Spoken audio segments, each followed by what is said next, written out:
भारत एक इतिहास रच रहा है जिसको सदियों तक याद रखा जाएगा। ऐसा इतिहास बहुत सदियों बाद आया है। जैसे भारत का धरोहर पहले था, जैसे भारत पहले विश्व गुरु के नाम से अल्पसंख्यक दलितों हैं, मुसलमानों को सर ये कहने की बातें हैं, ये सिर्फ कांग्रेस ही कहते हैं। आप यूपी चले जाओ, यूपी में सारे मुसलमानों से पूछ लो, कुछ गिने चुने मिलेंगे जो कहेंगे कि हमें दबाया जा रहा है। बाकी मुसलमान सारे मोदी जी के साथ हैं।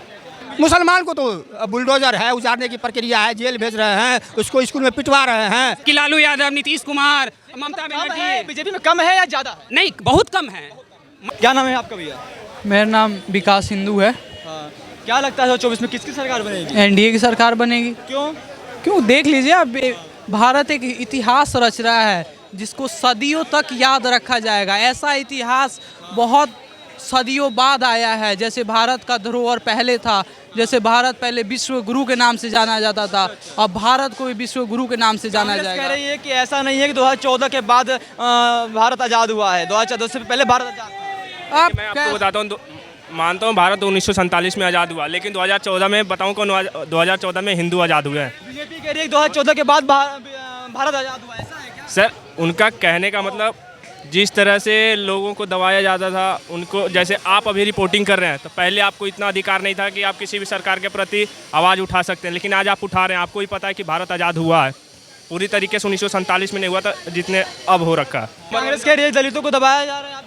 किसने कह दिया सर, किसने कह दिया? राहुल गांधी। हमारे जो राष्ट्रपति हैं वो कौन है? वो कौन है पता है ना आपको? वो कौन से समाज से आते हैं? दलित समाज से आते हैं ना, तो कहाँ दबाया जा रहा है? अल्पसंख्यक दलितों हैं, मुसलमानों को डरा के रखा जा रहा है। सर ये कहने की बातें हैं, ये सिर्फ कांग्रेस ही कहते हैं। आप यूपी चले जाओ, यूपी में सारे मुसलमानों से पूछ लो, कुछ गिने चुने मिलेंगे जो कहेंगे कि हमें दबाया जा रहा है। बाकी मुसलमान सारे मोदी जी के साथ हैं।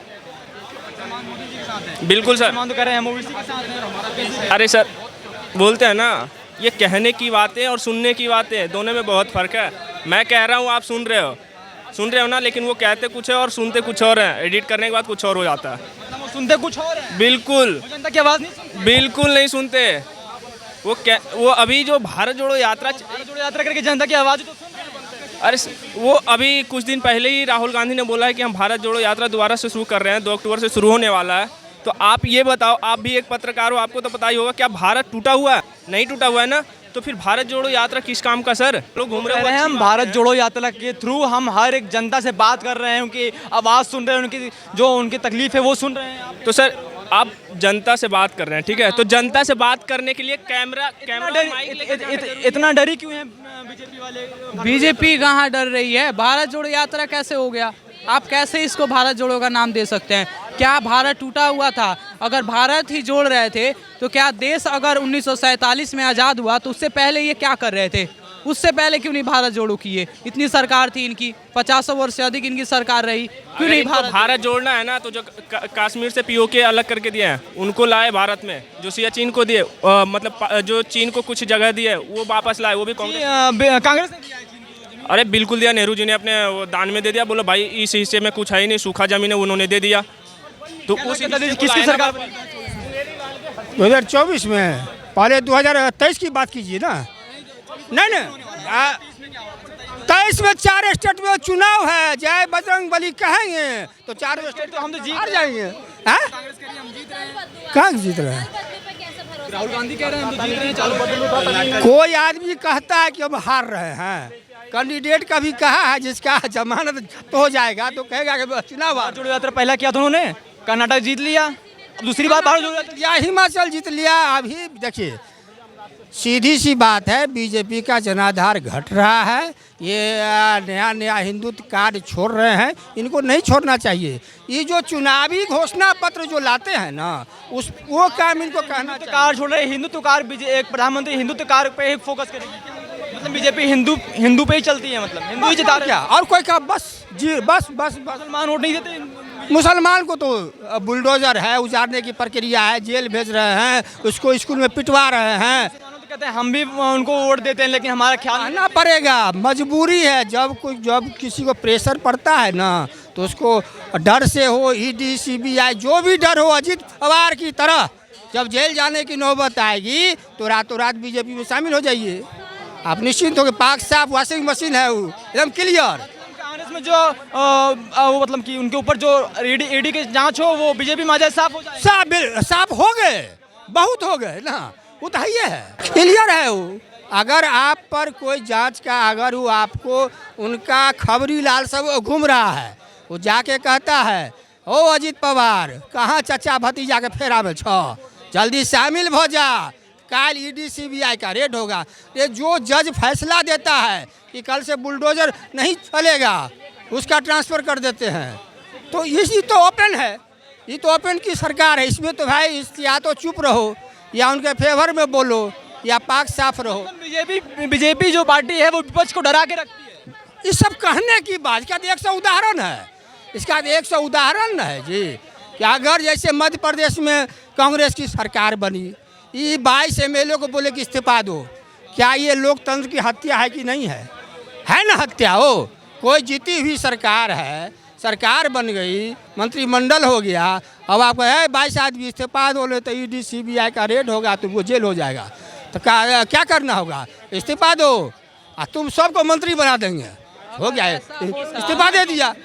बिहार में भी तो ऐसा करवा सकते थे मोदी जी। क्या कह रहे हैं? मैं पूछ रहा हूँ, जो अंकल बोल रहे हैं ना कि ऑफर देते हैं, डराते हैं, मकान तुड़वा देते हैं, तो आखिर ये क्यों तुड़वाते हैं, जरा पूछिए तो। कह रहे हैं जब ऑफर देते तुड़वाते, क्यों तुड़वाते हैं? कौन? बीजेपी जो आपने बोला कि मकान तुड़वाते हैं, डरा करके लोग को अपने ले आते हैं, किसको डराए हैं? किसको डराए हैं? जहाँ देखिए, जहाँ नहीं किसको डराए हैं इसका जवाब। अरे किसको डराए हैं? किसको डराए? यशु को डरवाए हैं, लालू को डराए हैं, किसको डराए? अरे अजीत अभी ताजा खबर अजीत पवार वाला है ना, उसी पर न बोले हैं। बताइए, मैं अजीत पवार को क्या डराए कि अब मेरे पास आ जाओ। करोड़ का आपने घोटाला किया है, अच्छा। अगर आप उससे बचना चाहते हैं तो आइए सीधा उप मुख्यमंत्री। बताइए, लेकिन एक सोचने वाली बात है, जब बीजेपी ने उनके ऊपर आरोप लगाया तो उनको फिर अपने पार्टी में शामिल क्यों कर लिया? देखिए, बीजेपी आरोप नहीं लगाया था, वो एक मुद्दा पार्टी वालों ने उठाया था, मुद्दा था। आज जैसे कांग्रेस वाले जितने एंटी पार्टी हैं सब कोई मुद्दा उठाए ना, वैसे ही मुद्दा उठाया गया था। अब देखिए, कांग्रेस वाले ने तो बोला था कि ये ऐसा कोई आरोप ही नहीं, ये मतलब बिल्कुल क्लीन चिट दे दिया। वही चीज मैं बोल रहा हूँ ना। जैसे आज कांग्रेस बोलती है कि फलना ने ये किया, आज ये किया वो किया, तो वो भी तो मुद्दा उठा रहा है ना। हैं? तो आज ये मुद्दा उठाया तो आप बोले तोड़ता है, डराता है, कहाँ किया? आज बीजेपी ने जो किया ना अंकल, अगर आप बुजुर्ग इंसान हैं तो आपको ये बोलना नहीं चाहिए था, बिल्कुल नहीं। आज आप आज से 70 साल पहले देखिए, इंडिया की भ्रष्टाचार के खिलाफ लड़ रही है, उसमें बुराई क्या है? ना अच्छी बात है, भ्रष्टाचार के खिलाफ ईमानदार रहते तो आज इतने सब पार्टी एक होते। एक अकेला मोदी क्यों लड़ रहा है? इसका जवाब अंकल हमको दें। भ्रष्टाचारी को आप पार्टी में जब शामिल कर लीजिएगा तो आप भ्रष्टाचारी हैं कि नहीं है, तो फिर बताइएगा। आप भ्रष्टाचारी नहीं हैं, मैं नहीं हूँ, ये 5 बराबर है, इसका जवाब दीजिए।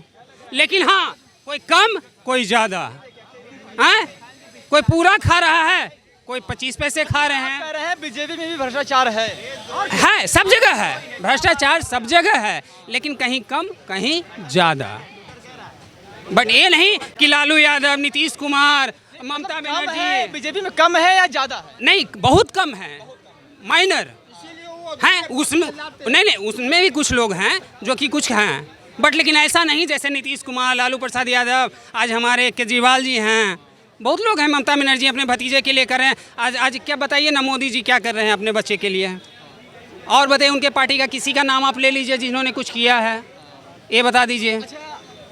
विपक्ष का चेहरा क्या होगा, क्या लगता है कौन चेहरा आएगा सामने? अरे विपक्ष को रहने देंगे तब ना चेहरा होगा, रहने देंगे तब ना चेहरा होगा, रहने देंगे तब ना, विपक्ष को रहने ही नहीं देंगे।